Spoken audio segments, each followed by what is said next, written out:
In this video, I'm going to share what are the risks of social networking for businesses. And this is especially for you if you are in business by yourself.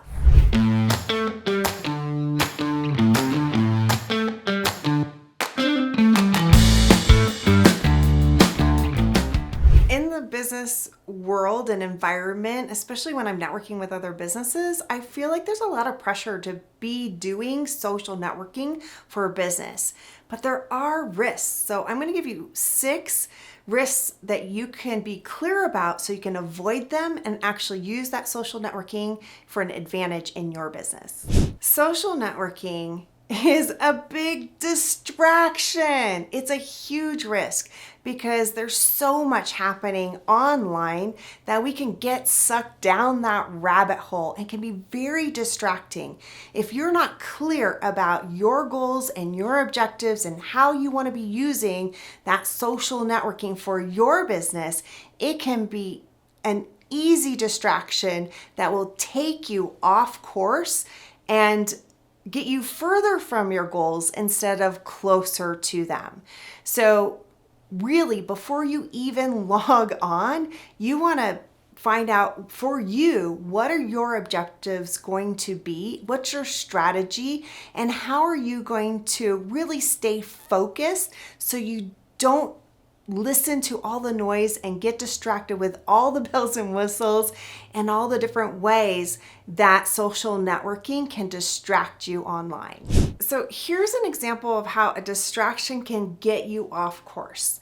One of my clients had a really great, clear target market, and he was really making the right connections and working on developing his network around this specific target market that was perfect for him and his business. But then he started to doing more things online, and he was working on his website, and he was really getting engaged in all these different online networks.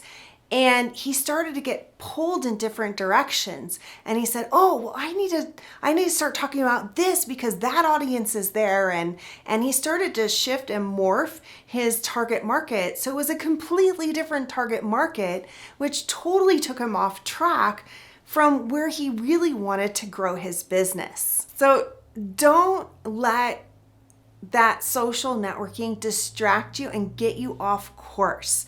So make sure that you are in alignment, and having multiple target markets is very confusing for everyone. So stay on course, stay focused, and make sure you check in from time to time that you are still in alignment with your mission and your goals. The second risk I want to talk about is depression and all the anxiety that comes from comparing yourself to others.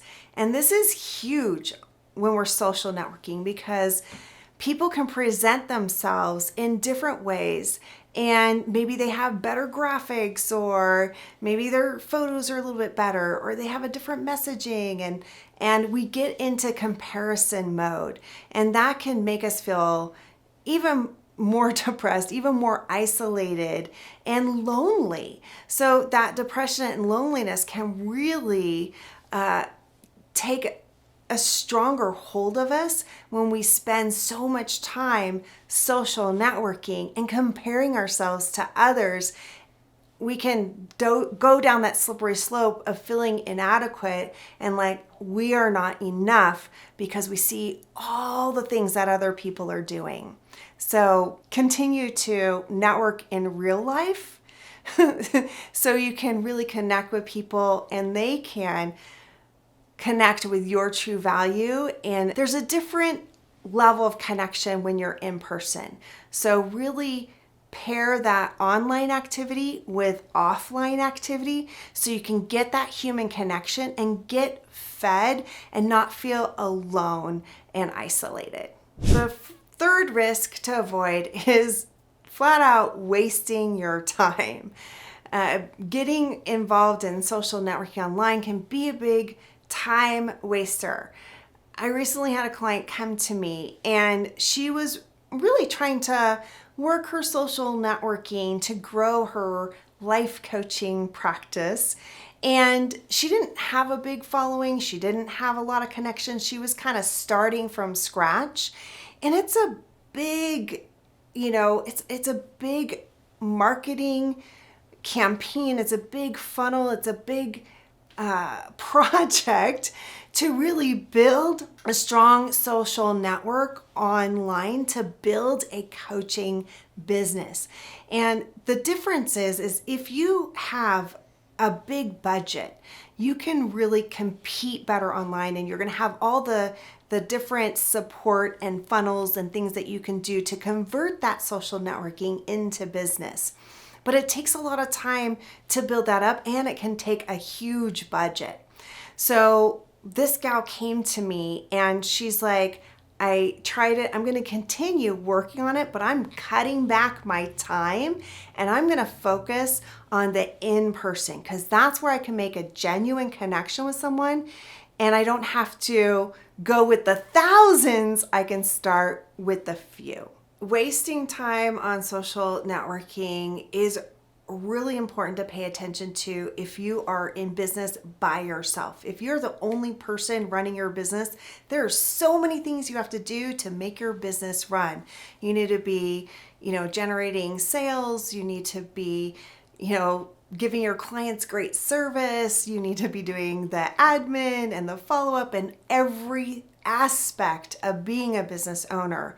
So you really want to be careful with your time and not spend too much time on your social networking and really the productive parts of your business that's really going to make your business run and thrive.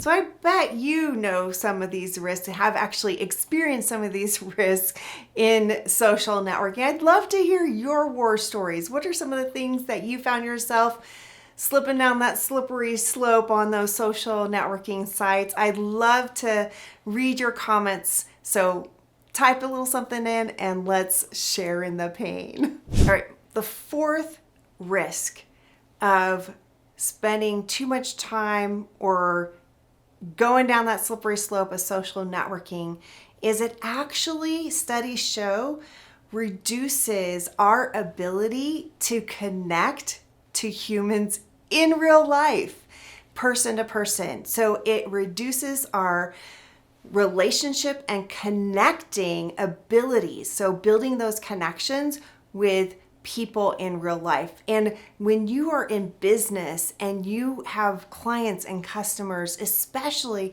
if you have a business where you are the expert and clients are coming to you to get your advice, your consult, your expertise, you want to have good communication skills. You want to have good relatability skills.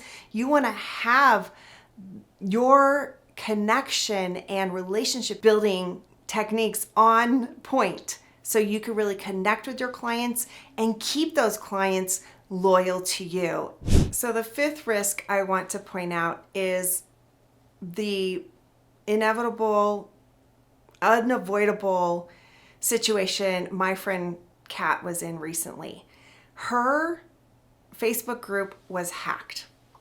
And so she's developing a great network of people. She's got, a whole bunch of folks in there that she is building that social network with, and her account got hacked and she had to start all over. Now, she didn't have to totally start over, but she had to reach out to all her connections and say, hey, my account was hacked and I need you to reconnect with my new profile. So it created a huge disruption in her business, and there wasn't anything that she could do to avoid it. Now, she had an assistant who was on top of it, and as soon as it happened, they were in troubleshooting mode, but it was such a huge interruption to her business. So hacking can absolutely happen to your social networking. So just know that that's part of the risks of playing that game. The sixth risk I just want to share real quick is the addictive behavior of social networking. Unfortunately, this is what has been happening, and I've seen so many studies and stories about how addictive we can get to that social networking where we want that like, we want that audience, we want more, and we just get sucked into it so much. And again, remember, if you're in business for yourself, you need to be paying attention to all the parts of your business and not just the social networking. So it can, especially if you're an addictive type person already, it can have that addictive pull to it. So just be careful to avoid that and make sure you keep your time allotted so you can focus on all the parts of your business and not just social networking. All right, now that I shared 6 of the risks to avoid, I have to give you something positive and something to do. And what is some of the good parts about social networking for business? And that is staying connected to the people you already know, being able to stay connected to your network and stay connected to your clients. So it's great to be on those social networking sites so people can see you and you can remain top of mind. And also, there's what I call, you want to referify it. My invented word is referify it. So referify your social networking, and you want to be on those social networking sites so other people in your network, your referral team, your advocates can make the connection so you can build your online network just like you're building your offline network. So being on those social networking sites is great to allow your network to be able to connect you with more people so you can grow your business and give them something to help promote about you.